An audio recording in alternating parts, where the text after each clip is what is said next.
Hi అండి, నేను doctor స్నేహ మాధురి.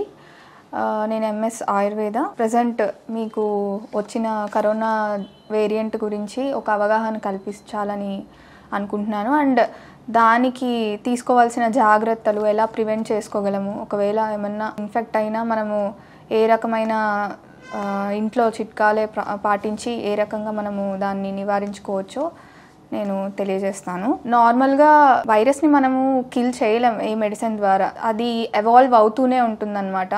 బ్యాక్టీరియాని అయితే ఒక మెడిసిన్ ద్వారా మనం చంపగలము, బట్ వైరస్ అయితే అది ఎవాల్వ్ అవుతూనే ఉంటుంది. దీన్నే మ్యూటేషన్ అని కూడా అంటారు.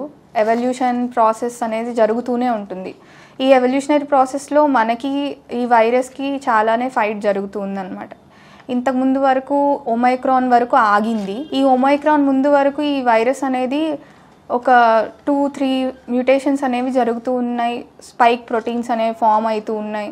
ఈ ప్రోటీన్స్ ద్వారానే మన బాడీలోకి ఆ వైరస్ అనేది ఎంటర్ అవ్వడం జరుగుతుందన్నమాట. వ్యాక్సినేషన్స్ అనేవి మన ఇండియాలోనే ప్రిపేర్ చేశారు. ఈ వ్యాక్సినేషన్స్ వల్ల మనం హ్యూమోరల్ ఇమ్యూనిటీ కానీ సెల్ మీడియేట్ ఇమ్యూనిటీని కానీ మనం డెవలప్ చేసుకోగలిగాము. అసలు ఫస్ట్ అయితే ఇది పాండమిక్గా వచ్చింది. దీనివల్ల చాలామంది వరల్డ్ వైడ్ సఫర్ అయ్యారు. ఇంట్లో నుంచి బయటకు రాకపోవడం కానీ, మాస్క్ వేసుకోవడం కానీ, ఫిజికల్ డిస్టెన్సింగ్, వ్యాక్సినేషన్స్ వేసుకోవడం, ఈ వ్యాక్సినేషన్స్ వల్ల సైడ్ ఎఫెక్ట్స్ రావడం, ఇలా చాలానే ఎదుర్కొన్నాము.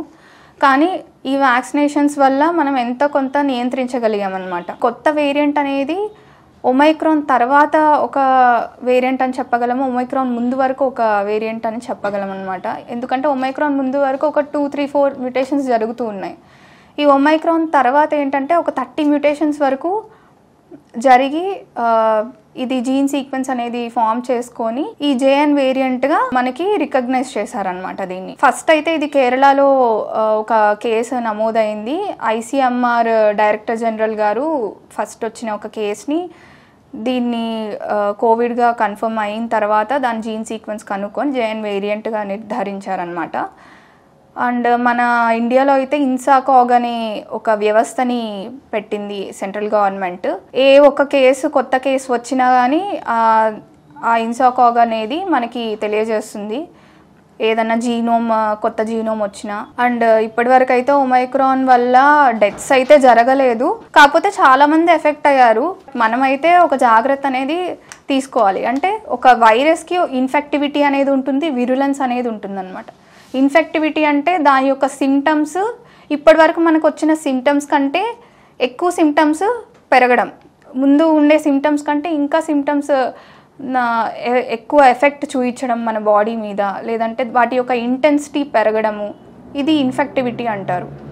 విరులెన్స్ అంటే ఒక మనిషి నుంచి ఇంకో మనిషికి స్ప్రెడ్ అవ్వడం, అంటే ఒక మనిషి నుంచి ఒక 10 మెంబర్స్కి కానీ ఇంకా అంతకంటే ఎక్కువ మందికి స్ప్రెడ్ అవ్వడంని విరులెన్స్ అంటారు అనమాట. సో మనం తీసుకోవాల్సిన జాగ్రత్తలు ఏంటంటే ఈ ఇన్ఫెక్టివిటీ నుంచి అండ్ విరులెన్స్ నుంచి మనం జాగ్రత్తగా ఉండాలి. సేమ్ ఫిజికల్ డిస్టెన్సింగ్ కానీ, లేదంటే హ్యాండ్స్ కడుక్కోవడం, ఇవి జనరల్గా మనం పాటించాల్సిన ప్రివెంటివ్ మెజర్స్.